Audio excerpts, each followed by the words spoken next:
everybody. Hi, Tracy. Just saw you chime in. Hi, Danielle. So thank you for being here with us today. This is our very first live stream. We're very excited. Master Gardeners, we're so happy to have you with us. And for members of the public that may be viewing this at a later date, you don't know who we are. So I am Lisa. I am the Horticulture Tech with the Virginia Cooperative Extension Stafford office. Hi, Tracy. Just saw you chime in. Hi, Danielle. Hold on just a second. Small technical issue. Hi, Tracy. Just saw you chime in. Hi, Danielle. Whoa, it's going crazy. Master Gardeners, we're so happy to have you with us. Live stream. And remember. Okay, that's way better. Well, anyway, members of the public that might be viewing this at some later date, perhaps when we edit all of that out. I'm Lisa. I'm the Horticulture Tech with the Virginia Cooperative Extension Stafford office. This is my boss, mentor, intellectual sparring partner, Guy, whom I have swindled into trying this with me. So we are here today to do a Q&A on all things spring. Master Gardeners, I hope you brought your questions. And you can go ahead and start typing those in the live chat window, which should be to the right of your screen. Meanwhile, for those, when we do go public, let me just introduce myself as the extension agent in Stafford, Virginia. And when you do join us at the next one, hopefully you will have lots of questions as well. Yeah, that's what we're looking for, a fully interactive experience. And while you guys are, you, our Master Gardeners, are getting your questions going, you can go ahead and start typing them anytime. Thought I'd give Guy a softball to start us off. Guy, we have had an extraordinarily mild winter, have we not? You might say that. Yes, I think you could say that. How do I know when to put down my crabgrass pre-emergent? If you haven't put it down now, it's probably too late. As we all know, the phenological indicator for that, what's phenology? Well, that's... what is phenology? Well, I don't have the definition in front of me right now, but it has to do with the environment and the weather affecting plants, flowering time of plants, as well as germination of seeds and insect emergence. So you can look at something that's going on in the environment that's easy to see and correlate it with something that's not so easy to see. Can you give me an example? Well, crabgrass in the spring. It happens that it germinates at about the same temperature or heat unit accumulations and moisture as the forsythia when the forsythia is in full bloom.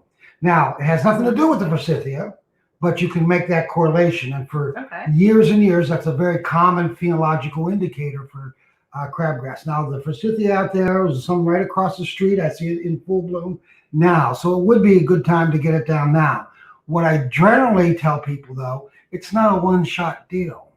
You get it down before it germinates to control what's germinating now. But keep in mind, the crabgrass does not read the literature all the time. So it's going to germinate throughout the season as well.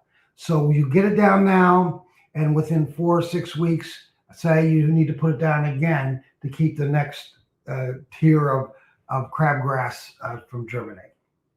Fantastic. Well, and we have a question from Mike. He would like to know, given the mild winter, do you foresee an increase in certain pests, insects? Oh, Mike, I'm glad you asked that. Good job, Mike. Not necessarily. And you've all heard me get on the soapbox about that before. The insects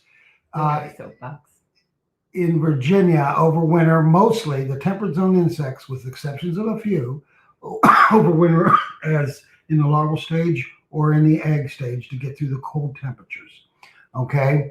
But they do go into what we call a diapause. In other words, that's sort of an extended dormancy.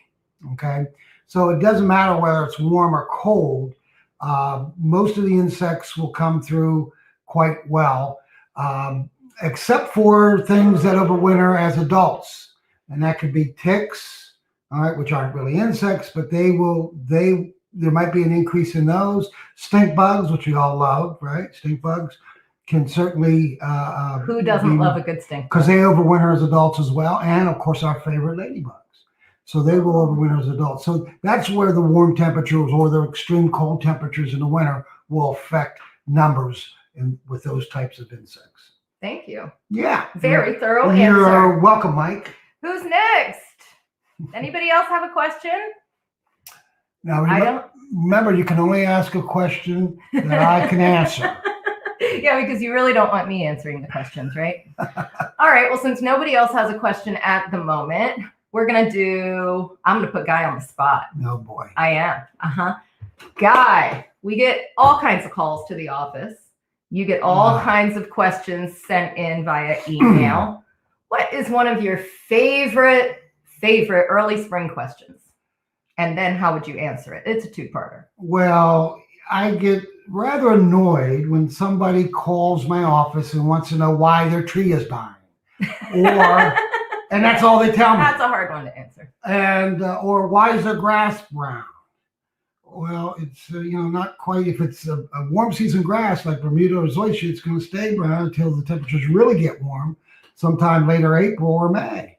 So those are things that there's no answer to until I get more information.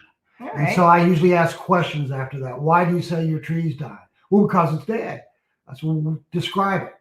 Well, is there any life in it at all? Is it dead? Well, I'm sorry, I can't. Once it's dead, it's too late to diagnose probably. Oh, now we have a question from Anita. Do you have to cover hydrangea plants to keep them from freezing temperatures? That's one of the questions I can't answer, so that's not a valid question. Not true. He can answer anything. We all know this. Even if he can't, he does. If it's like one of the mophead hydrangeas, microphylla, or one of those, they should be okay. They don't usually flower till later in the year anyways. The thing with any whether it's hydrangea or any plant, as the buds begin to swell, then they become more susceptible to real cold temperatures. Most of the temperate plants, though, will get through it. But I remember years where, like, say, the crab apples and all were getting ready to bloom. We'd get a late freeze, and they all turn black. It's not going to kill the tree. It's not going to kill your hydrangeas, but it will damage the buds once they're open. Okay, so with hydrangeas, like I said, they're usually later in blooming, so you're probably only going to get the leaves to freeze. They can take some of that. It's all on how you want to take care of it. I wouldn't cover mine. I figured let them do whatever it's going to do. I don't cover mine. But yeah, I mean, and that goes for any plant. If the buds begin to open and you get temperatures down in the high 20s or whatever, you can get some freezing of that, and some growth might be delayed a little bit. Does that answer your question? I hope so. Anita? All right. Oh, here we go from Laura. Is it okay to prune forsythia after they bloom? You asked a loaded question. Now, master gardeners already know this, but general public, if you're watching later, forsythia is one of Guy's all-time favorite plants, right? Oh, wait. I got that backwards. Yeah, I think you do. Yeah. You can prune them anytime as long as you prune them at the ground level and dig them out. I'm sorry, I didn't mean to be so vivid about that. Yes. You can, forsythia is a spring flowering shrub. That means it sets buds in the fall of the previous year. So if they bloom now and you prune them out, that would be the time to prune them, is right after they're done blooming. So they have all season to grow and set bud for next season in the fall or late summer. If you prune them then, and you know how I just love the little balls and shapes people make out of these things, and they shear them every year, and they shear them all year long. You're very opinionated. No, not at all. Yeah. I just hate forsythia. But besides that, if you do prune them later in the year, you will lose the blossoms. And let's face it, you all know this, that the only redeeming value of forsythia are those few blooms in the spring. So don't prune them late in the year, but you can prune them after they bloom. Excellent. All right, we have a question from, let's see, we have two questions, one from Mike, one from Diana. Given the mild winter and current mild spring, has the vegetable planting time become earlier? Is it the same as usual? And then Diana would like to know, again, about the growing season. How will it be affected by everything having started to bloom so early? Well, I can only do one at a time. So one question. So vegetable planting time can be earlier because as the ground warms, that's going to be a critical aspect of your vegetables growing. But keep in mind, what's our late frost date? Around April 15th down here. Or a little later. So even though it's warm now, we can still technically get a late frost. So if you put them out too early, you're taking a chance. That's all there is to it. And even, April 15th is an average. So you can put them out after April 15th and say you're clear, and then we get a frost in April 20 something or late April, and you might end up losing them. So it's always a gamble. But as far as just getting them out with the warmer temperatures, the ground's warm sooner. Yes, you can do that. But again, you're taking a chance with a late frost. All right. What else do we have? Well, Diana's question. Will the growing seasons be affected this year with everything having started to bloom so early? Her euchre started blooming in February. Interesting. Yes. What happens is, I, as a horticulturist and a plantsman for years and years, I notice what's going on in the environment all the time. I'm looking at things that are blooming, when they bloom, the sequence of bloom. For instance, in the first thing in spring that we normally see are the Bradford pears and the forsythia. And if you happen to have winter jasmine, it's even earlier and it's absolutely gorgeous. But that aside, they will bloom first, and then the red buds will come in, and the cherries will come in, and then later the azaleas and rhododendrons, and then the dogwoods usually in May, okay, are late. Well, when you have a warm season like we've had, those sequences don't stay that way. So let's just say, for example, that the forsythia is blooming now, and the red buds bloom generally average 2 weeks later on an average. Well, they bloomed early, so it's going to be it's not going to be another 2 weeks. Everything is kind of compressed. So things will just start popping even out of sequence. I have seen years where dogwoods were blooming at the same time the azaleas or even the red buds. It depends on the microenvironment. And as I always say, my saying, they don't read the literature, plants.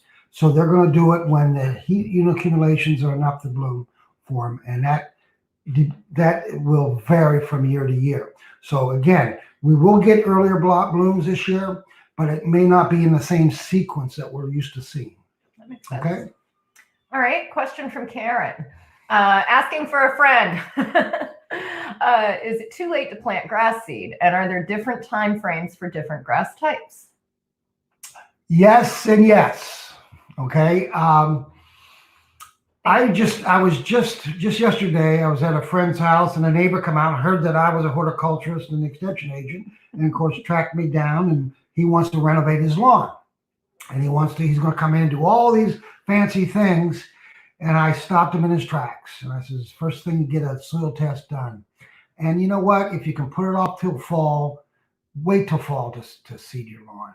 Now, if you're going to sod it, yeah, you can sod it. When I was in Florida, we sodded right over concrete practically. As long as it got water and nutrients, it grew. So really, the sod will be able to, if you keep it watered, it's already established.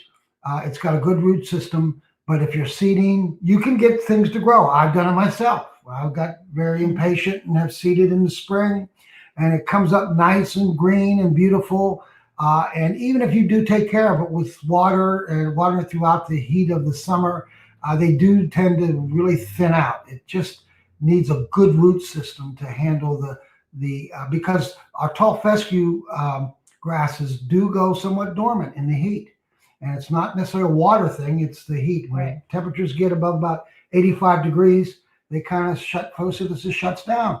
So you got a seedling that's shutting down now with not many reserves. going to have a hard time getting through the summer. So invariably, we always recommend that seeding be done in the fall, not only because for cool season grasses. For cool season grasses, I'll get to warm season in a minute, but cool season grasses, the cooler evening temperatures, and keep in mind that roots will continue to grow until the soil temperature gets below about 55 degrees. So the ambient air temperature in November, you might get down to 35 or in the low 30s. But the roots are still viable and still growing until the soil temperature gets. So that's why it's good to get a good grass started, the seed started in the fall. It'll get a good root system and be ready for the next year. Now, as far as the warm season grasses, yes, you can seed those now, but it's not going to do much until it really warms up. I would wait until maybe May to do any of that. Most warm season grasses like Bermuda and zoysia is plugged anyways. Usually it's either a plug or a sod that you're putting down. And of course you need the warmer temperatures for that to grow. They need to be actively grown so they need to establish quickly. Yeah, great, thank you. All right, and we have another question from Laura. This was a question from the last their last Smart Green Lawn visit. What is a good ground cover plant to use where grass won't grow because it's too shady? Well, there are tons of shade-loving plants, and when I love them all because that's my yard. Go ahead. We don't want to talk about her. No, yard. we don't want to talk about my yard. It's a work in progress. Yes, a creative. That's a good question because as you all know, if you don't, I'm going to tell you that grass needs a minimum of about 6 hours of direct sunlight to grow a healthy, strong lawn. And if you have less than that, it'll still grow, but it'll be very thin and you get a lot of moss and different things coming in. So again, in a shady area, doesn't make sense to even try growing grass. So you would want to use a ground cover. Now, ground cover is a little term. When I grew up, ground cover was a small ground hugging plant like ivy, English ivy, or vinca, or pachysandra, all shade loving plants. But ground cover nowadays can mean small shrubs that kind of cover the ground in mass plantings, azaleas and things like that.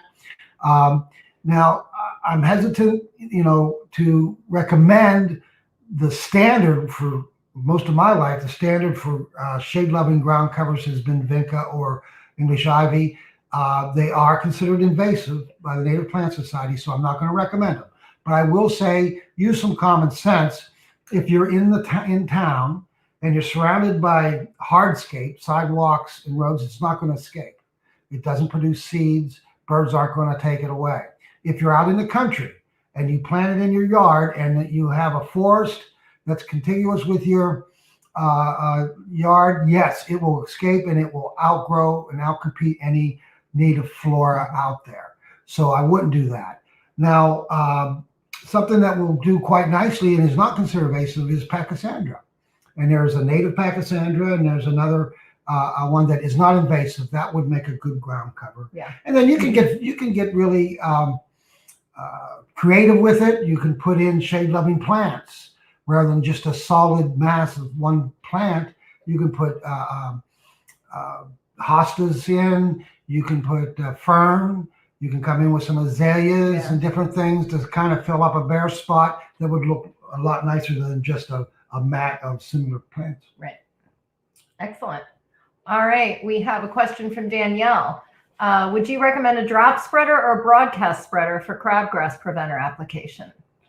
Depends on how fast you're walking or if you walk at a steady pace. How much exercise do you want? Drop spreaders are going to be more accurate in what you're putting down. Broadcast spreaders, it's going to get thinner as and if you walk fast and you got as you walk fast, that pattern gets wider, and so you're going to get less out there, so you'll have to overlap more. But one is not necessarily better than the other. The big thing though is to calibrate both of them. No matter what you do, and we have a great publication Tech does on how to actually calibrate that, so you know exactly how much you're putting down it's usually per 1,000 square feet, and they'll say so many pounds per 1,000 square feet. If you're using either one, all right, I would put it down, whether it's a drop or a broadcast spreader. I would put do it at half rate one way and then half rate the other way. That way, in other words, do perpendicular across it. You're going to get an even spread that way, and you'll get a lot better coverage and control. Thank you. All right, we have a question from Diana. How about speaking to the cross-pollination of squash and other veggies like cukes? Diana, I've really not heard that be a problem. I mean, I can't really address that from a... Looks like we have a research project on our hands. Indeed. I'm sorry, Diana. No, thank you, Diana, for that question. Now we have something to do with ourselves. I have never, I've been in extension almost 20 years, and I've never had that question come up. I didn't know they cross-pollinate. Usually you're dealing with cross-pollination of different varieties of the same species, all right? But, if you're talking, just because a plant is in the same genus, doesn't mean there's going to be cross-pollination. Usually it doesn't occur, but it may in this case. I don't know. You may know more than I do in this case, but usually we're dealing with species. For instance, corn. If you plant a nice row of sweet corn next to a field corn field, what are you going to get? You're going to get really tough corn in your sweet corn. Mess. You're going to get cross-pollination, but it's the same species, just different varieties. Okay. I'm excited. We have a research project now. All right. Looks like, Joan is up next. Been using tree stump grindings as mulch around my trees and shrubs. As the tree stump grinding product is chipped wood plus soil together. Is this as good as pure wood chips? Better or worse? Chipped wood plus soil is better than pure wood chips. And you're using this as a mulch. Well, soil usually you don't use as a mulch. I mean, that's part of the soil. It's going to settle through that. I wouldn't say it would be better. The thing with fresh wood chips, wherever it's coming from, is to let it age. It needs to start decomposition. What happens is for decomposition of wood products, you need a lot of nitrogen. Okay, the microorganisms actually that are doing the decomposition, the bacteria, the fungus, and what have you, need to grow, and they need nitrogen. They need to build protein and all, and they're going to take it from wherever they can get it in the environment at the expense of any plant roots. And that's why many times when you put fresh wood product down as a mulch, in a year or so, you might start to see your plants start to look a little chlorotic from nitrogen deficiency. Now, if you let it go the full route and it begins to decompose and the plants are still kind of getting through all that, eventually those organisms will die. The nitrogen will begin released back into the soil, and the plants can now use them, okay, use the nitrogen. But just in general, it's probably not a good thing to put fresh wood chips down with soil or without. All right. Thank you. All right. Who's up next? Who's on first? Diana's saying in the past she's had scary looking cross squash, Hubbard, and acorn in particular. I really can't wait to research this. I'm excited. And we will certainly get back to you. Maybe we'll do a whole training on that. Yeah. That would be fun. Thank you, Diana. Yeah, that thank is you. An interesting subject. That's cool. All right. So I got one in the office the other day that I thought I fielded very well, but I would like to hear your answer. Oh, boy. It's a softball. It's coming from me. It's a softball. Come on, Mussey. So my lawn right now is filled with all of these weeds. So many weeds. I think they're winter annuals, but I don't know. Is now the time to spray them? That's a loaded question. Well, if you know what a winter annual is, when does it germinate, a winter annual? In the early fall, late summer. And an annual implies that what? Oh, well, that it would go through its whole life cycle in 1 year. Okay. So a winter annual. So what does that mean? What does it mean in the winter? What's a winter annual doing? It's growing. It's still growing. Anytime we get temperatures above 32 degrees, it's going to start to grow. And it will grow into the spring and then set seed, like flower. Yeah. And all the beautiful purple flowers out there right now is the dead nettle. out there just blooming. Is a winter annual. Chickweed's a winter Chickweed, annual. the hairy bittercrest. Hairy bittercrest is a winter annual. It's blooming with a beautiful white little flower. I actually think that one's pretty. Yeah, you can just leave it and enjoy it. But it's going to be gone. You're telling me I can't spray these weeds in my lawn? Well, you can. There's actually, that's a loaded question, because yes, you can. And if you use a broadleaf herbicide, it will kill them. Mm-hmm. They were going to die within a few weeks. They're going to die anyway, so there's no point. But there may be a point. Because if you kill them before they produce new seed for next fall. Right. But right now, with the way they're all looking, you kind of missed your window. Yeah. Well, they're pretty far along. They're pretty far along. But in general, yes, any annual, whether it's a summer annual like crabgrass or annual bluegrass or winter annual like those that we just mentioned, they're going to die out at the end of their growing season. So, the best time to if you're going to use an herbicide on them, it should be right after they germinate in the fall. That's the best time. So now they're not growing at all. They're not going to be there in the spring, and they're not going to set seed again. Well, you should give me a raise, because that's the exact answer I gave to our caller the other day. Well, I will give you the raise next time we get one. All right. Diana would like to get a little more information about companion planting. What companions are you planting? You knew you were going to get a smart answer from this one. That's, there's another term for that. It's been around for a while, where farmers do, what do they call it? Farmscaping. No, farmscaping is a little different. That's different.